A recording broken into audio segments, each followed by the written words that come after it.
You've been told these plants are weeds, worthless, ugly, something to poison or to pull. But the most nutritious plants in North America aren't growing in grocery stores. They aren't even found on the shelves. You've probably heard the word superfood, usually stamped on something expensive flown in from halfway around the world and wrapped in plastic. But often, that label is just marketing, a way to sell us nutrition we already have, growing wild and free. These plants don't ask permission, and neither should we, especially when access to healthy food is too often tied to money and land ownership. These are the plants that fed our ancestors, and now they're dismissed as pests in the working-class neighborhoods or repackaged as supplements and served in fine dining restaurants as something exotic. Today, we're learning the names of 10 common weeds that are actually nutrient-dense powerhouses, because the food revolution is growing under your feet.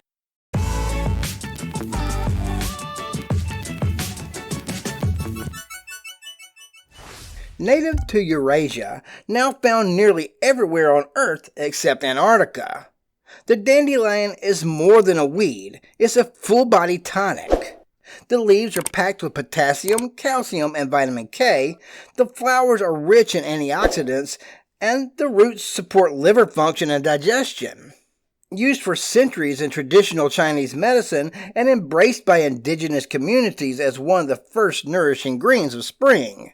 In fact, dandelions were once a staple of American kitchens and recipe books. But by the early 20th century, corporate lawn culture rebranded them as pests. Chemical companies sold herbicides, magazines sold the myth of the perfect lawn, and a nourishing, healing plant got painted as a threat. The irony? Dandelions actually promote healthier lawns, aerating compacted soil and bringing nutrients to the surface. Now, they're sold back to us in liver detox teas and cleanse capsules for $15 a pop.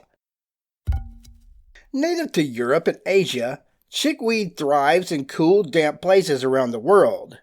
It's a tender green, juicy, mild, and full of vitamin C, iron, and anti-inflammatory compounds.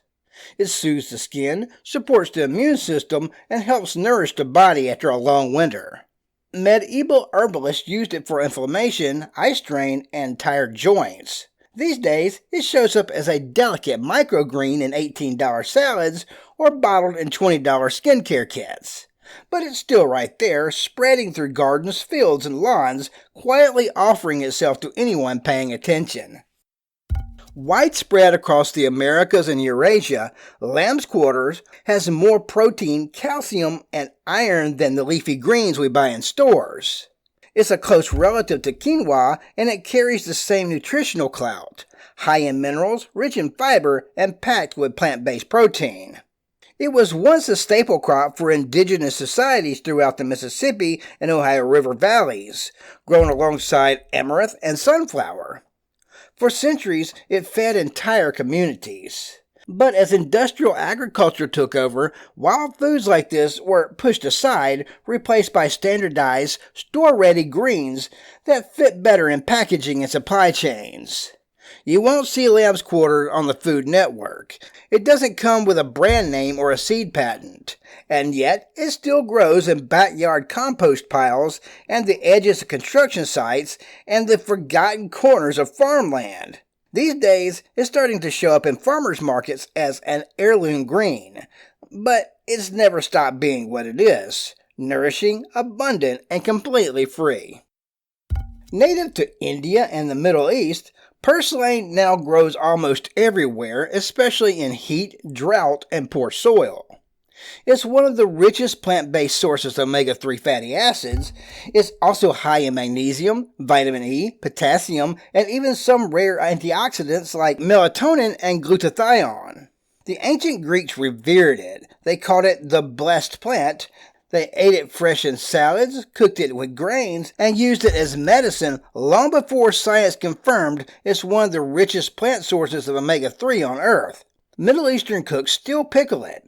It shows up in traditional Mexican dishes like verdolagas con puerco. And yet, here in the US, it's often just yoinked, sprayed, or ignored, unless some Michelin star chef decides to sprinkle it on an overpriced salad and call it a forage delicacy.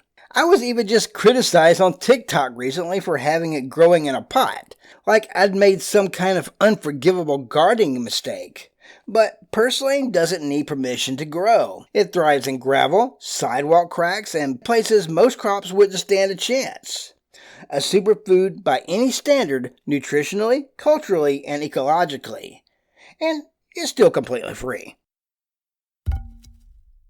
Plantain isn't that banana. It's a different plant with ribbed, fibrous leaves and strong healing powers.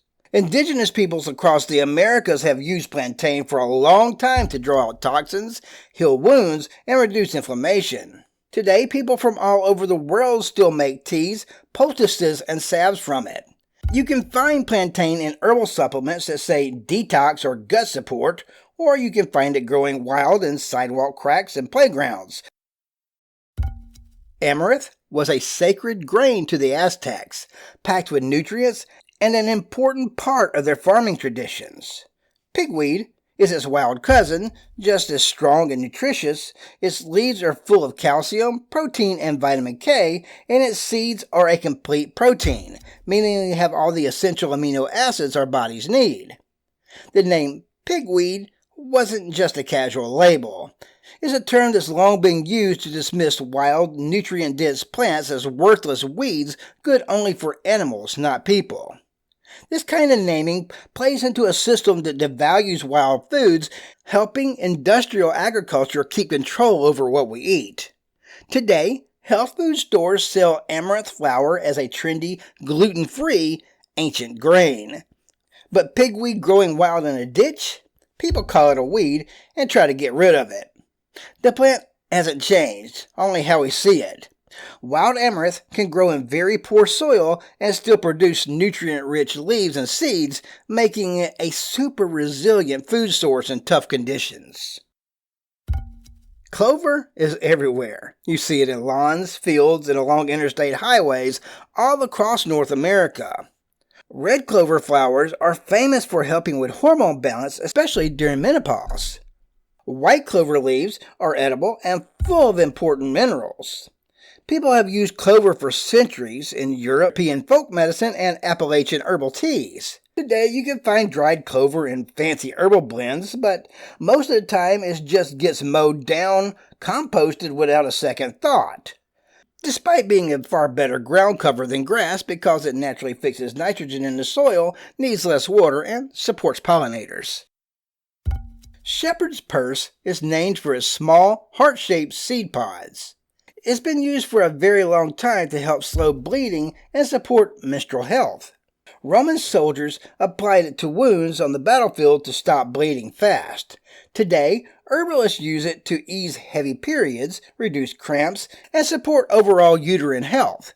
It's also good for kidney function. You can find it sold in tinctures and dropper bottles for around $20 at fancy health food stores, labeled as cycle support. Curly dock is native to Europe but now grows all over the United States. Its young leaves have a lemony flavor and are packed with iron and vitamin C. The seeds can be ground into a dense, nutritious flour that's high in fiber and great for resilience. Throughout history, curly dock has been a survival food during war, famine, and migration. Today, some sell it as iron tonic, while others call it a noxious weed. Mallow is the wild ancestor of the marshmallow plant used since ancient times to soothe sore throats and help digestion. Not the squishy campfire treat that's mostly sugar, corn syrup, gelatin, and air. That's the one corporate America made up, turning a nutritious plant into a nutrition-free glob of sugar. The leaves are mild and slippery like okra, and the seed pods called cheeses make a crunchy snack. You'll find mallow extracts in fancy skincare and gut health supplements. These plants don't need colorful packaging. They don't need marketing teams. They grow for the soil, the pollinators, and the people who notice them. They survive drought, neglect, and concrete. Some are sold in glass jars with fancy labels. Others are sprayed and shamed because they refuse to be controlled, disrupting the suburban lawn monoculture. But either way, they remind us, real nourishment doesn't come from stores or private hands. It shows up wild and free, ready to feed all of us. And yes, it's more than okay to bring these plants home. Grow them, tend them, let them thrive in your garden or windowsill. Because reclaiming this knowledge isn't about prepping alone or hiding away. It's about building community, sharing seeds, stories, and skills so we can all be fed.